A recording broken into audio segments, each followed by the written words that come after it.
आपने शायद ऐसा मामला पहले कभी देखा और सुना नहीं होगा, जिसमें एक दुष्कर्म पीड़िता नाबालिग जो दुष्कर्म का शिकार होकर वन स्टॉप सेंटर में भर्ती हुई।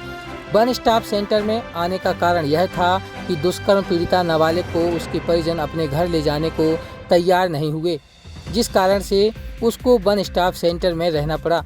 लेकिन हद तो जब हो गई जब वन स्टॉप केंद्र और बाल कल्याण समिति ने दुष्कर्म पीड़िता को जिस आरोपी ने दुष्कर्म किया था उसके पास दोबारा भेज दिया, जहां उसने दुष्कर्म पीड़िता नाबालिग के साथ दोबारा दुष्कर्म किया। इस मामले में पन्ना जिले की बाल कल्याण समिति, वन स्टॉप केंद्र और महिला बाल विकास ने लापरवाही की तो सारी हदें पार कर दी।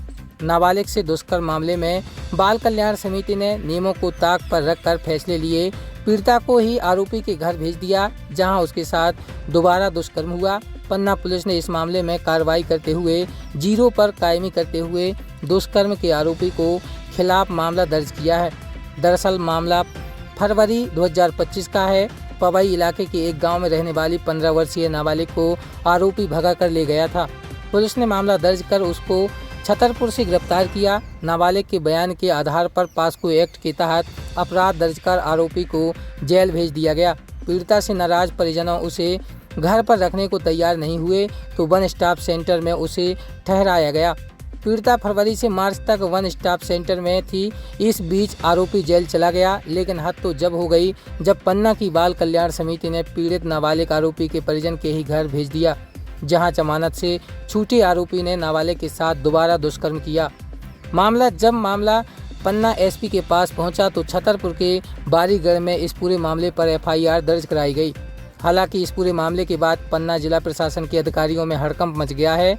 कोई भी अधिकारी कैमरे के सामने बोलने को तैयार नहीं, ना ही महिला बाल विकास के अधिकारी, ना बाल कल्याण समिति के सदस्य और अध्यक्ष। लेकिन निश्चित हो गया है कि जिससे इन्हें न्याय की उम्मीद थी, उन्हीं ने इस नाबालिग पीड़िता के साथ अन्याय कर दिया है।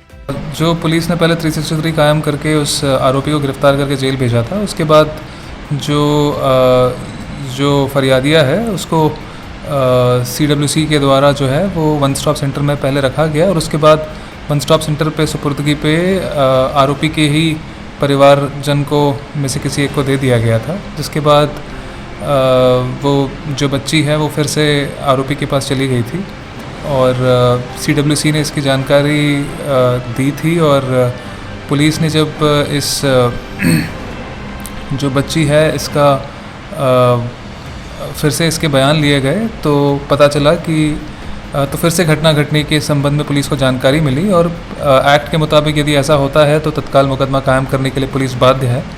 तो जीरो पे कायमी करके इसको छतरपुर भेजा गया, क्योंकि घटनास्थल छतरपुर का ही था और इसमें जो भी अग्रिम कार्रवाई है वो की जा रही है।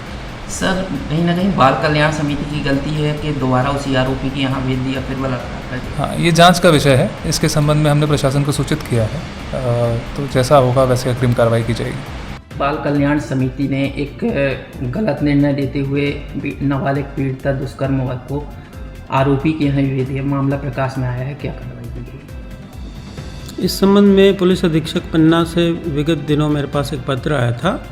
जैसा आप कह रहे हैं कि समिति ने आदेशित करके आरोपी के पक्ष में ही भेजने का आदेश किया है। तो जैसे ही मेरे संज्ञान में आया था, इसके बारे में जो अधिनियम और नियम हैं उनमें ये प्रावधान है कि जिला मजिस्ट्रेट बाल कल्याण समिति को ये ध्यान उसका आकृष्ट कर सकता है कि आपके आदेश में संशोधन अपेक्षित हो तो वो करें।